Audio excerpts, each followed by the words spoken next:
Welcome back to Everyday Moments. I'm your host, Emma, and I'm so glad you pressed play today. Wherever you are right now, maybe driving, maybe doing dishes, or maybe just lying on the couch with your phone on your chest, this moment is yours. This space is here for you to take a breath, to tune in, to reset. In today's episode, we're talking about something simple and also kind of sacred, our daily routines. But I want to be clear up front. This isn't going to be one of those 5 a.m. millionaire morning kind of conversations. Nope. This is about real life, real energy, real rhythm, the kind of routines that support you, even when you're tired, even when you're off track, even when life is messy. You know, I used to think routines had to be perfect, color-coded calendars, 10-step productivity hacks, all that stuff. And then life happened. Stress, burnout, a pandemic, you name it. My routine broke down. And I realized routines aren't supposed to control you. They're supposed to hold you, like a rhythm you can return to, even if you forget the beat for a while. So today, we're welcoming my friend Alex onto the show. Alex is someone who's gone from chaotic mornings to deeply mindful daily rhythms, and he's sharing how he got there, what still trips him up, and why flexibility might be the most underrated habit of all. And later in the episode, we'll also be answering your questions, sharing small wins, and I'll guide you through a little 2-minute grounding moment at the end, just for you. But before we dive in, I want to offer you this thought. You don't need a perfect morning or a 90-minute self-care routine. You just need one kind, repeatable moment to anchor your day. Maybe that's a cup of tea. Maybe it's a breath. Whatever it is, let's find it together. Okay, let's kick things off with mornings. I feel like everyone has their own style. Some people meditate, others are hitting snooze 5 times. What's your morning routine, Alex? Oh, I used to be the snooze hitter, trust me. But now I wake up around 6:30. The first thing I do is make a cup of coffee. No talking, no thinking, just coffee. Same. It's like the real wake-up call. Do you go straight into work after that? Not quite. I actually sit and journal for 5-10 minutes. Just thoughts, goals, maybe a quick gratitude list. It helps me stay grounded. That's so intentional. I think a lot of people skip that step. They jump into the day without checking in with themselves. Exactly. It doesn't have to be deep or long. So, after the coffee and journaling, how does your day flow into work? I usually start working by 8. I follow time blocking, 2-hour chunks for deep work, then breaks. I have a rough daily theme too, like Mondays for planning, Wednesdays for creative tasks. That's super organized. Do you ever go off track? Oh, totally. But I give myself buffer time. I also don't overload my list. 3 main priorities a day, that's it. 3 is manageable. I always try to do 10 things and end up doing like 1. We've all been there. But I use tools like Notion and a physical planner. What about evenings? Are you the crash on the couch type or something more structured? A bit of both. I try to stop working by 7:30 or 8. I cook dinner, it's like therapy for me. Then I usually read or go for a walk. I love the idea of cooking as a wind-down ritual. Screens off after dinner? Yeah, mostly. I keep a cutoff time for screens, 9 p.m. Then it's lights out by 10:30. That's so healthy. I'm always tempted by one more episode. Let's wrap with some practical takeaways. What are your top tips for building a solid daily routine? Sure. First, start tiny. Add just one habit at a time. Don't try to become a different person overnight. Preach. What's next? Second, batch tasks. If I'm writing emails, I do them all at once. Context switching kills productivity. Yep, I've noticed that too. And number 3? Schedule joy. Seriously.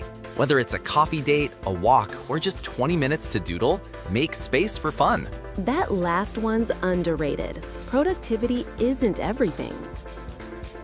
Okay, Alex, so your routine sounds great on paper, but let's be real. Life happens. What do you do when your routine goes off the rails? Oh, that's such a good point. I used to get really frustrated when things didn't go as planned. But now I treat routines like a rhythm, not a rule book. That's a great metaphor, a rhythm. So you give yourself grace when things go sideways? Exactly. If I miss a morning habit, I don't beat myself up. I just ask, can I do a mini version later? Even one deep breath between meetings can count as mindfulness. Love that. I feel like a lot of people think routines have to be perfect to be effective. Right. But it's not about perfection. It's about consistency over time. Small wins every day build momentum. And do you ever intentionally change your routine just to keep it fresh? Oh, totally. Every couple of months, I switch things up. Try new apps, move my workout to evenings instead of mornings, or swap journaling for sketching. So it's a living thing, really. Your routine evolves with you. Yes, life is seasonal, and routines should adapt. Now let's talk about those times when people fall off completely. Maybe after a vacation, a stressful month, or just burnout.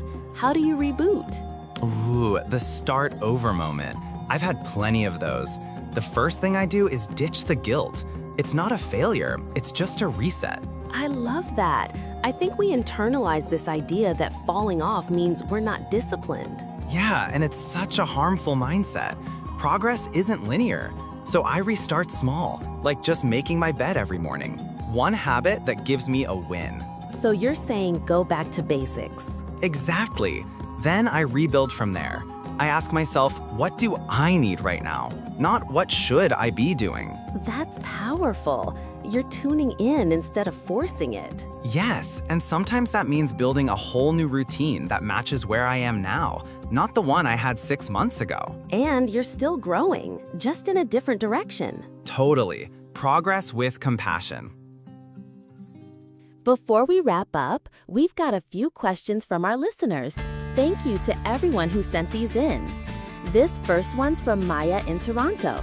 She asks, I have a new baby and my old routines are completely gone. How do I even begin to build a new one that works with a newborn? Oh, wow. Congrats, Maya. First off, give yourself a giant hug. You're in a whole new chapter. I'd say focus on micro routines, like brushing your teeth and having water first thing, or stretching for 2 minutes when the baby naps. Right. Just anchoring into something familiar can give you a bit of grounding. Exactly. And celebrate those little wins. You're doing so much already. Routine now might just mean survival, and that's okay. Next question. This one's from Julian in Berlin. He says, I work night shifts and feel like my life is upside down. How do I create a routine that doesn't feel broken compared to everyone else's? Julian, your routine isn't broken. It's just different. The key is to build habits that match your natural rhythm. Create a version of morning and night that fits your timeline. Morning coffee at 6 p.m.? Totally valid. I love that. Who says routines only happen from 9 to 5? You do you. And add signals, like dimming lights before bed, or always listening to the same playlist when starting your day. Okay, before we officially close, I want to take a moment to reflect. I didn't expect this conversation to go so deep, honestly. What really stuck with me is that routines aren't about control. They're about care, about designing your life in a way that supports who you are right now. And the idea of treating routines like rhythms, not rules, that's going on a sticky note on my mirror. I used to beat myself up for not following the perfect routine, but now I'm thinking, maybe the perfect routine is just the one that helps you feel grounded, even a little, every day.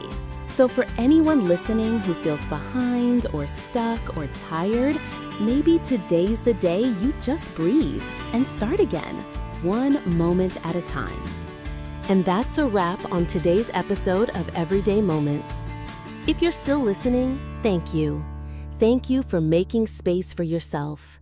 Thank you for choosing this little pause in your day. I hope today's conversation reminded you that routines don't have to be perfect. They don't have to be Instagram-worthy. They just have to be yours. Even the tiniest ritual, brushing your hair slowly, lighting a candle, sipping water mindfully, can be a signal to your body and mind. Hey, I'm here. I'm caring for you. If something we talked about today landed with you, I'd love to hear about it. Tag me at Everyday Moments Pod or send a quick message. I always read them. And if you think someone else could use this episode, send it their way. You never know who might need it. All right, friends, that's it for now. Go gently, move slowly if you need to, and remember, your routine doesn't have to look like anyone else's.